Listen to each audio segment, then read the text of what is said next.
من الجمهور الكريم وبضيفي الدكتور محمد الجوادي.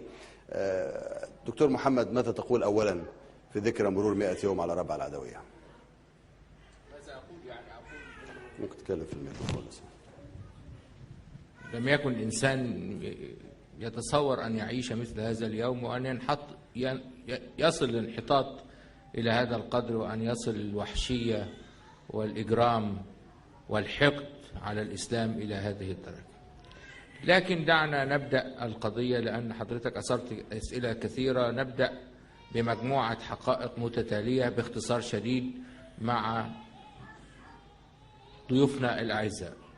الحقيقة الأولى هي أنه بعد انتهاء الحرب العالمية الثانية في سنة 45 وإعادة تشكيل العالم، كانت لأمريكا اليد العليا، لأنها دخلت المعركة في النهاية فلم تكلف نفسها خسائر، وبذلك خرجت من المعركة منتصرة ولكن بأقل الخسائر، مثل مصر التي أعلنت الحرب في نهاية الحرب حتى يكون لها حظ حضور مؤتمر سان فرانسيسكو لتكوين هيئة الأمم المتحدة.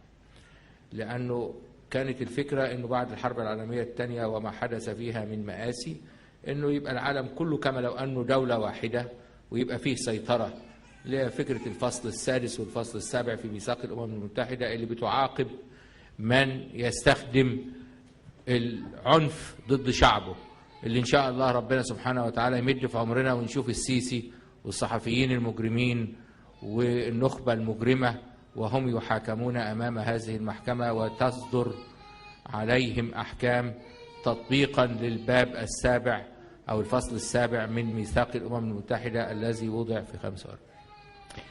في هذه الفترة ومن 45 إلى 50 أو إلى 52 7 سنين مناقشات بين البريطانيين والأمريكيين حول الأسلوب الأمثل للتصرف في منطقتنا.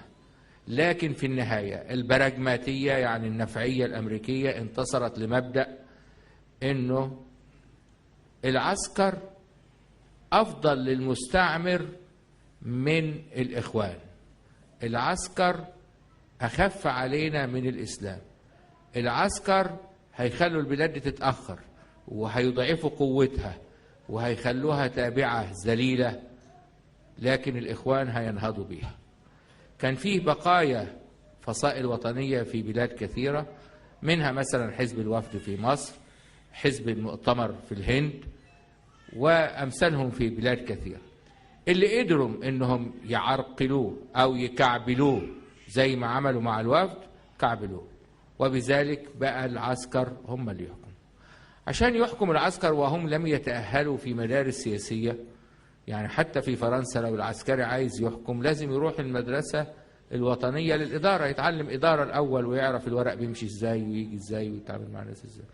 لو أن هؤلاء درسوا إدارة أو درسوا سياسة أو درسوا تاريخا أو درسوا فهما كان ممكن يبقوا أحسن شوية، لكن لم يكن من الممكن أن يخرج من جمال عبد الناصر مع كل احترامنا ليه أكتر من اللي طلع منه. ما كانش يجيب، يعني أنت تعصره كده يمين شمال، تطعمه وتحط عليه سكر، تشيل المرارة في العصير، ترمي قشر الليمون، أي تصريفة كيميائية فيه ما يتجيبش حاجة أكتر من ده.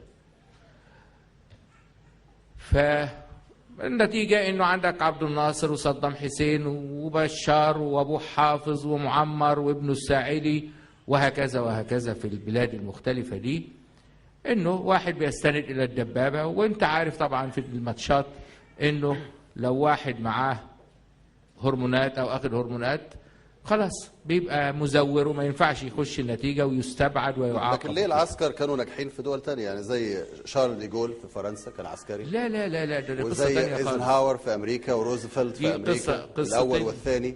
يعني دي نماذج لعساكر ناجحين، مش معنى عندنا احنا دي قصتان مختلفتان. نبدأ بقصة دي جول عشان يبقى الناس كلها عارفاها. دي جول كان موقفه وهو تقريبا نفس الرهان اللي أنا براهن عليه دلوقتي في ثورتنا دي، الثورة الحقيقية بقى اللي عقبت، اللي هي الثورة ضد العسكر اللي احنا لسه ما سميناهاش ثورة 4/7 مثلا، لأنه 3/7 أسوأ يوم في تاريخ مصر الحديث كله. 3/7 يوم أسود في تاريخ مصر. واحنا ثورة الإخوان اللي بيقولوا عليها الإخوان أو ثورة الأحرار أو ثورة المصريين اللي هي تصير إلى أن يبقوا المصريين كلهم سائرين، نقول إنها ابتدت 4/7 على طول، عشان نسيب لهم 3/7 ده ما يختلطش، نسيب لهم اليوم المشؤوم ونبتدي إحنا من 4/7. فدي جول جه وشكل حكومة منفى في القاهرة، وحكم فرنسا الحرة من القاهرة. فده رجل دولة، هو الوقت جاء في الحكم بعد أن أثبت نفسه في أثناء الحرب العالمية الثانية. ما حكمش يومها، وإنما لما فرنسا بعدها ب11 سنة ولا ب12 سنة فشلت في حرب السويس وتورطت ومشت، والدولة ابتدت تتفك، والشيوعيين اللي فيها مش قادرين يحكموها، موليه وغيره، كانت النتيجة انه الفرنسيين تذكروا ان عندهم بطل قومي اسمه دي جول، هو اللي حرر لهم فرنسا في الحرب العالمية الثانية من 10 سنين، فندوا عليه. فهم مش ندوا عليه من مكتب وزير الدفاع ولا من مكتب القائد العام للقوات المسلحة، ولا هو جاب الحرس الجمهوري غيره وقال له احنا هنقبض على رئيس الجمهورية وهنحبسه وهناخده معانا، والكلام البلطجة اللي عمله الفريق السيسي ده. لا، ده هو ناداه الشعب فاستجاب. ده المثل الأول. المثل الثاني للعسكري الناجح في القرن العشرين وهو إيزنهاور. إيزنهاور بحكمته وسياسته وقدرته وفهمه الاستراتيجي ما كانش الجيش الأمريكي هو الجيش المتقدم في الحرب العالمية الثانية، كان في الجيش البريطاني والجيش الفرنسي، لكن الجيوش دي وجدت إن الراجل اللي ممكن يقود الجيوش دي ويبقى قائد حكيم رغم إنه ما مارسش في الجيش الفرنساوي ولا الجيش البريطاني هو إيزنهاور. فاختير القيادة العامة المشتركة. كان عندنا حاجة زيها في حرب أكتوبر، يعني المشير أحمد إسماعيل كان هو قائد مصر وسوريا في نفس الوقت، ولذلك كان سوريا ياخدوا أوامرهم لأنه لازم يبقى فيه قائد ولازم يحدد الميعاد، وهو اللي راح مع حافظ الأسد يوم 3 واتفقوا على الميعاد 6 أكتوبر وغيروا من بالليل للصبح، والقصة اللي كشفت جاسوسية أشرف مروان. فلأنه كان أشرف مروان في اليوم ده مش موجود، فما عرفش يبلغ الميعاد الجديد من كرم ربنا، ودي اللي كشفت جاسوسيته، لأن بعد كذا سنة شفت إن هو مبلغ، فهم كانوا مستعدين على الميعاد اللي بلغه لهم أشرف مروان مش على الميعاد الجديد اللي عمله مش أحمد إسماعيل. احنا عايزين نرجع بقى الرابعة، نرجع بقى تاني للحقائق اللي احنا كنا بنقول عليها نرجع اللي هي للرابعة. يعني هل في زي رابعة في التاريخ المعاصر المصري؟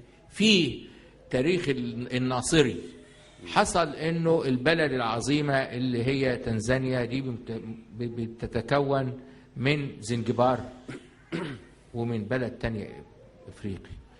فزنجبار دي كانت تتبع سلطنة عمان، يعني دي في قارة ودي في قارة، لكن زي الكومنولث كده، زي ما استراليا لغاية دلوقتي عملتها عليها صورة الملكة إليزابيث بتاعت بريطانيا، وزي ما كندا لغاية دلوقتي عليها صورة إليزابيث بتاعت بريطانيا. يعني من الأسئلة اللطيفة في المعلومات العامة اللي نسألها الأطفال المتميزين، لو لقيت دولار، كلمة دولار يعني أمريكي، وعليه صورة الملكة إليزابيث، دولار وعليه صورة الملكة إليزابيث، يبقى مين؟ يبقى الدولار الكندي. يعني هو دولار زي الدولار الأمريكي وعليه صورة الملكة إليزابيث لأنها ما زالت في الكومنولث. كذلك استراليا ما زالت يعني ملكة كندا وملكة استراليا ونيوزيلندا والكومنولث. فاللطيف في الموضوع إنه كانت زنجبار كده، مسلمين يتبعون سلطنة عمان، الحاكم بتاعهم يروح من سلطنة عمان سواء من الأسرة المالكة أو حد يفوضه.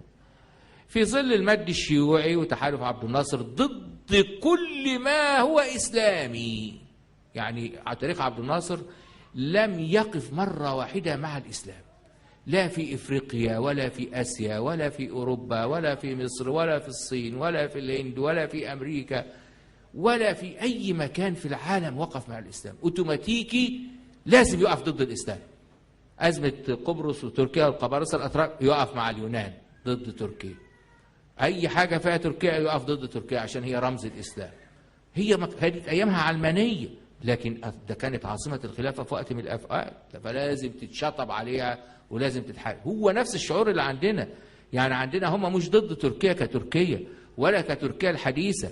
السيسي نفسه راح حضر معرض الأسلحة في تركيا وكان علاقته كويسة لكن لأنها رمز من رموز الإسلام لا بد أن تقطع بها العلاقة.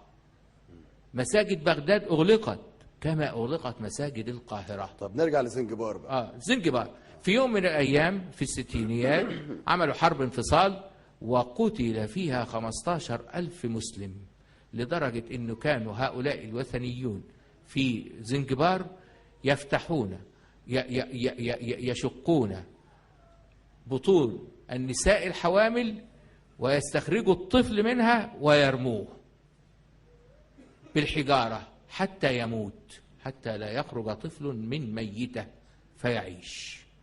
فوصل الحقد على الإسلام لهذه الدرجة. وكان الذي عبد الناصر بالموضوع. عبد الناصر كان بيساعدهم، كان حزب اشتراكي هناك وهو كان مؤيد ليهم. طيب في مصر بقى حصل ولما حصل ده بقى حصل مشاهد في مصر؟ لا لا لا لا, لا ما فيش خالص، ما فيش يعني خالص. حتى محمد علي كان في القلعة يعني لا هو لا, أسوار. لا, لا, لا قصة طويلة، وكان متوقع ان هو يتخلص منهم. يعني هم كانوا عارفين ان هو يتخلص منهم، ويعني التصوير التاريخي بتاعها تصوير درامي، لكن كان عدد محدود يعني في النهاية.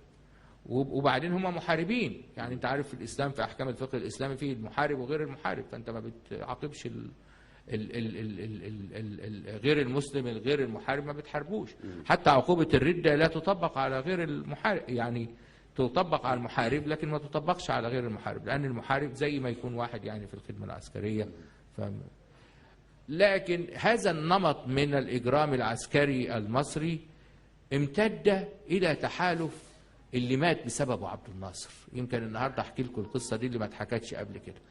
انه عبد الناصر اتفق مع الملك حسين في الاردن انه اقتل الفلسطينيين وانا اشجب، وكل ما اشجب انت تقتل، انا اشجب وانت تقتل، ما يهمكش، اقتل للاخر. قعد مذبحه ايلول الاسود الملك حسين يقتل، وعبد الناصر يقول نندد بالملك حسين، ملك حسين اللي عمال يقتل في اخواننا الفلسطينيين وبتاع. ففي الآخر صدق نفسه وزود في الكلام، وإن الملك حسين لازم يعاقب وكلام من ده.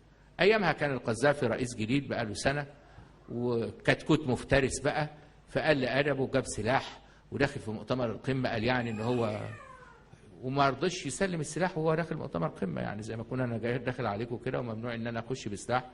فأقول لا لازم أخش بسلاح، طب أنا هعمل إيه بالسلاح هنا؟ إحنا قاعدين قاعدة. المهم فعبد الناصر قعد يقول للملك حسين برضه ما يهمكش، هنطلع قرارات إدانة بس اقتل أنت، خلص عليهم، لأنه كان عنده حقد على الفلسطينيين بعد ما قبل مبادرة روجرز في سنة 70، واعتبروه تخاذل وقفل لهم إذاعة فلسطين وابتدى يضيق عليهم ويطردهم من مصر وكده. فعايز يصفي فلسطين بقى، يصفي قضية فلسطين بالطريقة بتاعته زي ما صفى زنجبار. فما كان من الملك حسين إلا أنه ركب طيارته، الراجل الله يرحمه كان بيعرف يسوق، فركب طيارته وجاء مصر، وكان هو عنده الحكايه دي، ما يستأذنش، يقوم جاي مصر يقولوا له في المطار ده الملك حسين جه، طب هاتوه. فدخل على مؤتمر القمه، ما كانش في مصر فنادق غير في فندق الهيلتون، فهو عارف السكه الهيلتون، نزل السفير مستنيه، ركب العربيه وصل هيلتون، سلام عليكم وعليكم السلام. حط التسجيل وعبد الناصر قعد يهاجم، فهو رفع ايده قال انا بس احب اطلع الساده الرؤساء والملوك على حاجة مهمة عشان يبقوا عارفين الموقف بالظبط. وقام مشغل التسجيل اللي فيه عبد الناصر بيقول اقتل وما يهمكش، اقتل وما بيهمكش، والساعة كذا بيقول له اقتل وما يهمكش، اضرب في المليان، اضرب في المليان زي ما الشيخ علي بيقول لعبد الفتاح السفاح. فما كان من مصر إلا أنه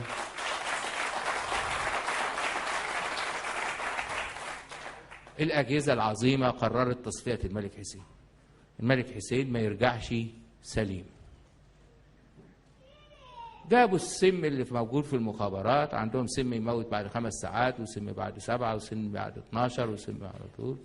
فجابوا أسرع حاجة اللي هي 5 ساعات. قالوا إنه يشرب القهوة، قصة الهيكل بعد كده عايز يحورها، هو عايز يعني يوريك يعني إن هو عارف لكنه مش عارف يحكيها. فعايز يحكي، فجاب السم وحطوه للملك حسين وجال فنجانين القهوة.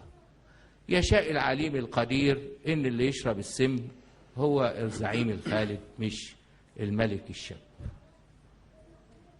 فالراجل ركب الطيارة وروح الأردن، وعبد الناصر لما تعب في المطار ورجع المطار، هو ما بيسمعش أخبار ولا إيه، الجزيرة بتاعت أيامها اللي هي لندن بتاعت أيامها، BBC، ما كانش يسمع مصر، ولا مراته كانت تسمع BBC. يعني لما مات عرفت إنه مات من BBC، يعني مش عارفة تخش أوضته.